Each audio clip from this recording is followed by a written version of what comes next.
Ini sudah putusan pengadilan, seharusnya Bapak mendukung pemerintah. Kenapa menghalangi pemerintah? Saya tidak pernah menghalang. Kenapa Bapak harus datang ke sini? Merasa tak dihargai, alasan AKBP Tony bentak Wakil Wali Kota Surabaya. Kepala Bagian Operasional Polrestabes Surabaya AKBP Tony Kasmiri membentak Wakil Wali Kota Surabaya, Armuji saat mengawal eksekusi 28 rumah warga di Duku Pakis. Peristiwa itu terjadi saat warga berusaha menghalangi petugas eksekusi. Lalu Armuji datang bersama rombongan. Setelah itu, Tony pun mempertanyakan kedatangan Armuji itu dengan nada keras.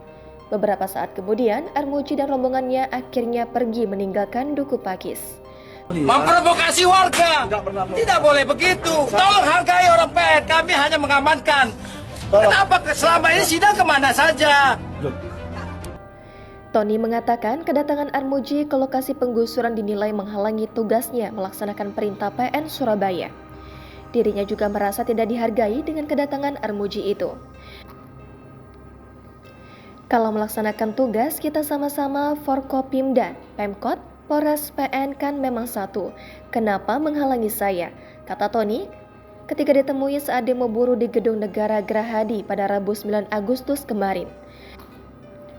Menurutnya, Wakil Wali Kota seharusnya melihat duduk perkara kasus penggusuran itu terlebih dahulu.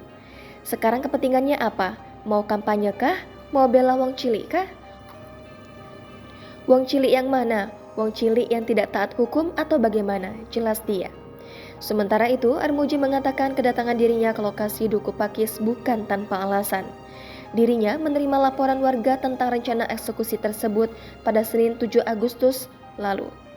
Sehingga dirinya baru hadir pada saat proses pengosongan rumah.